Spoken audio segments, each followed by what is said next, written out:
Welcome to the Keiser Report. I'm Max Keiser. If you need to ask what exactly is in your ready meal, chances are you don't really want to know. If you need to ask what is in your mortgage-backed security, chances are you don't really want to know. I mean, do you really want to know that there's a boot-laced horse meat in your CDO? An infinitely rehypothecated MF Global debt in your burger? Or is that the other way around? It's so hard to keep track with all these conflicting statements from the FSA, Stacy.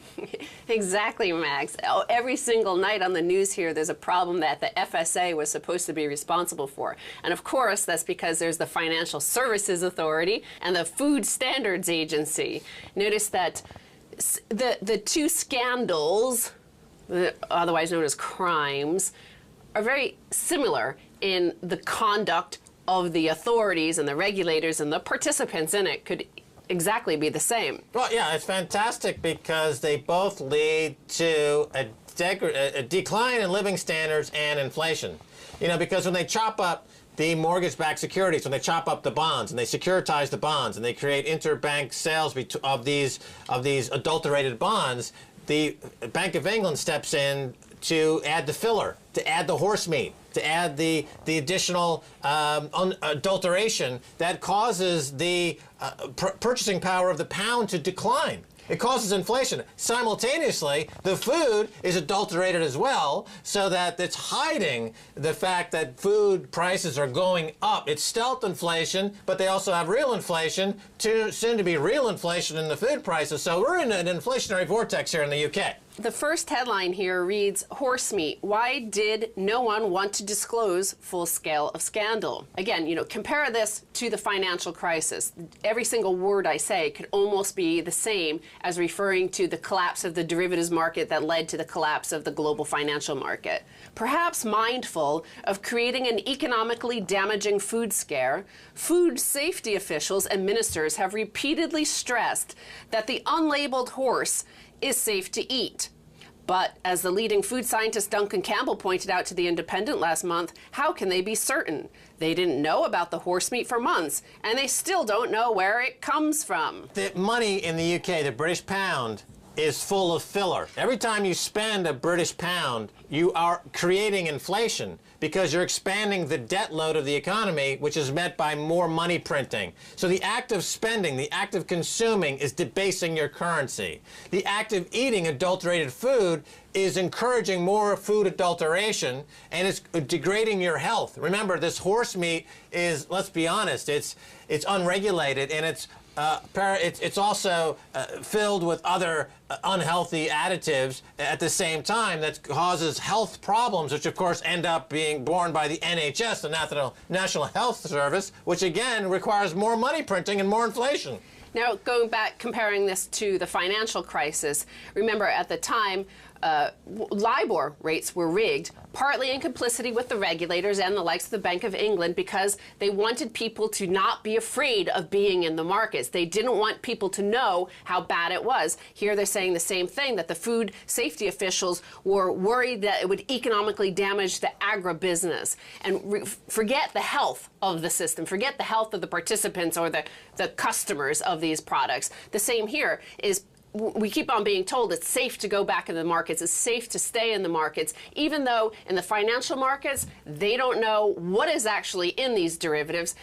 I mean, only a few weeks ago, the Financial Stability Board, remember, they said, oops, we found $6 trillion more in the shadow banking system that we didn't know even existed the week before.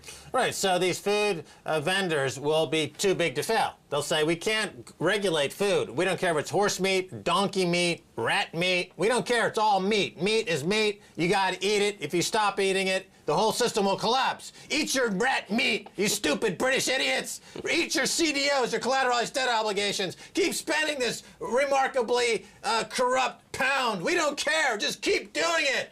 Now, when you had these robo-signing and mortgage fraud problems, remember, what was it about?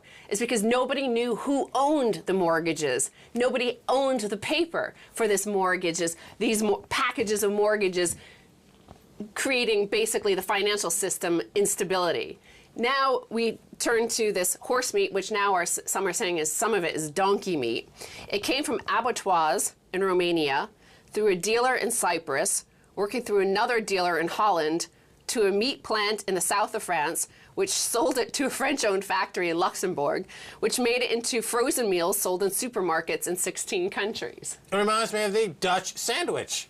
You know, like when Bono and U2 evade taxes, they use the Dutch sandwich. They are using, and the Barclays, according to Panorama, the BBC investigative journalist show here in the UK, demonstrated how Barclays uses all of these different banks around the world to create all these tax avoidance schemes that are bordering on illegal / wink wink illegal. And of course, this is the Dutch sandwich, which they use the metaphor of food. And then when you go to eat a burger or beef lasagna, you open it up, the package, and inside is a collateralized debt obligation. Why don't they just collateralize the horse meat lasagna to finance a multi-billion-dollar tranche of debt to build some kind of meat processing plant where they can process rats and put those into the rat sandwich that they're feeding at. Of course, all the hospitals are eating rat, the schools are eating rat, the people down at Tesco's are eating lasagna rat, and they don't care anymore because they've been beaten to like dead horses. They've been beaten to death, these poor people. Also, comparing this again to the financial crisis, remember Jamie Dimon of JP Morgan has been berating regulators around the world, saying these minimum capital requirements, we can't stand it. Because of these minimum capital requirements, we have to basically lie and tell you it's all good. Well, part of this horse meat or donkey meat scandal is the fact that in Romania, in the last few months, they've banned horses and donkeys on the roads. So there's been an oversupply of all these donkeys and horses that people now don't want to feed because they can't use them on the roads. So apparently this is what they're claiming is why there's so much honky. Honky meat in my burger? You know, that can be a problem. You know, there's too many honkies around. So to get rid of the honky overpopulation, we decided to turn them into burgers and sell them in lasagnas down there at Tesco. You know, keep in mind, if you've got a honky infestation problem, just turn them into lasagna. What's the big deal? Again, so the FSA, in this case the Food Standards Agency, was made aware of the situation, and once again they attempted a cover-up. The article says the FSA set up in the wake of the BSE crisis. Remember, they're always set up in the wake of a crisis. The mad cow disease crisis. Yes. They kept secret test results showing the banned drug bute in meat from horses slaughtered in the UK last year until after a whistleblower had leaked them. So they were set up to deal with the mad cow disease, which again, everybody kept on saying, eat the beef, it's okay. There was that minister, the environment minister, who fed a hamburger to his child. And then he was a honky. Some honky fed that tainted beef to his kid. That's what honkies do. So you know what goes good with this beef lasagna is some nice crackers. You know, some crackers on the side of your honky beef lasagna.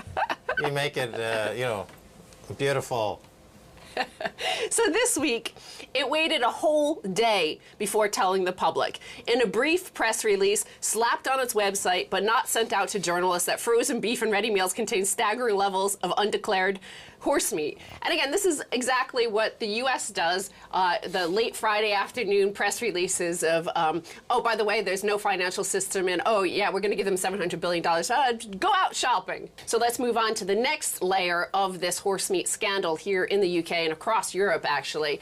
And let's see how it also relates to the financial crisis, the same sort of misbehavior, the same sort of crime, and we're calling it a crime in the horse meat scandal. Horse meat scandal blamed on international fraud by mafia gangs. There are claims that vets and other officials working within abattoirs and food production plants are intimidated into signing off meat as beef when it is in fact cheaper alternatives such as pork or horse. Now, doesn't this sound like what happens to the rating agencies and the auditors who bless the books of these banks and their CDOs and the raters who give those CDO packages an AAA rating? Well, there's 4 big abattoirs here in the City of London. There's Lloyd's, Royal Bank of Scotland, HSBC, and the other one I can't remember, Barclays. RBS?